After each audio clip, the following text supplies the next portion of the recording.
Hello दोस्तों, मैं हूं मोहम्मद काशिफ और आप देख रहे हैं अल्फा फैक्ट्स। दोस्तों, दुनिया भर में रमजान के महीने की शुरुआत हो गई है। ये महीना मुस्लिमों के लिए सबसे पवित्र और इम्पोर्टेंट महीना माना जाता है। तो दोस्तों, इस वीडियो में मैं आपको रमजान से जुड़े कुछ इम्पोर्टेंट फैक्ट्स बताऊंगा जो शायद आप नहीं जानते होंगे।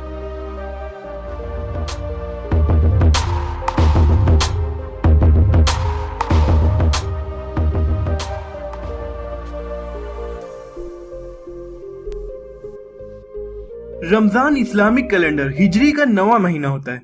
इस महीने में पैगंबर मोहम्मद सल्लल्लाहु अलैहि वसल्लम पर 610 ईस्वी में लैलतुल कद्र की रात में अल्लाह की तरफ से कुरान नाजिल होना यानी उतरना शुरू हुआ था।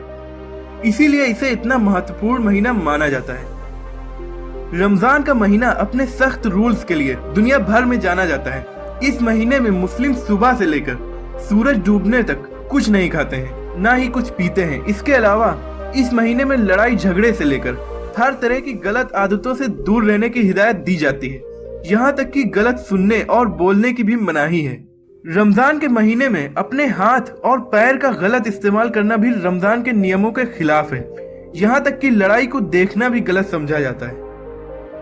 रमजान के महीने की शुरुआत चांद को देखने से होती है। इस्लामी साल चांद के हिसाब से होता है। इसीलिए रमजान का महीना भी हर सोलर कैलेंडर के हिसाब से लगभग 11-12 दिन पहले होता चला जाता है। बहुत से मुस्लिम देशों में रमजान के महीने का बहुत ही गहरा प्रभाव पड़ता है। इजिप्ट में घड़ी को 1 घंटे पीछे कर दिया जाता है, जिससे ऐसा लगे कि रोजा जल्दी बीत गया। सऊदी अरब में तो सिस्टम ही उलट दिया जाता है, यानी रात में दिन के जैसे काम और चहल पहल रहती है, जबकि दिन में सन्नाटा रहता है। रमजान में रोजे रखने को सौम कहा जाता है, जो इस्लाम के 5 पिलर्स में से एक है। इस महीने में मुस्लिम गरीबों को और महीनों के मुकाबले ज्यादा दान करते हैं। रमजान में दान करने का बहुत ज्यादा महत्व है, जिसे ज़कात कहते हैं। मुस्लिमों को अपनी सालाना कमाई का 2.5% ज़कात में देना फर्ज होता है।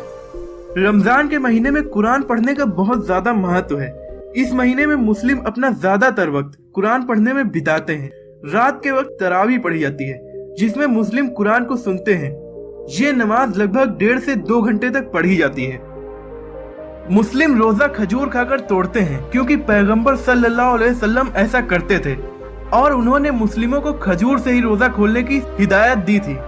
अगर साइंटिफिक तौर से देखा जाए तो सुबह से शाम तक भूखे और प्यासे रहने से थकान, सरदर्द होने के साथ ही ब्लड शुगर भी कम हो जाती है। खजूर में कार्बोहाइड्रेट्स, शुगर, फाइबर, पोटेशियम और मैग्नीशियम काफी ज्यादा मात्रा में पाया जाता है, जो रोजा रखने वाले इंसान को तुरंत ही एनर्जी प्रोवाइड कर देते हैं। इसके अलावा और भी कई तरह से फायदा पहुंचाते हैं।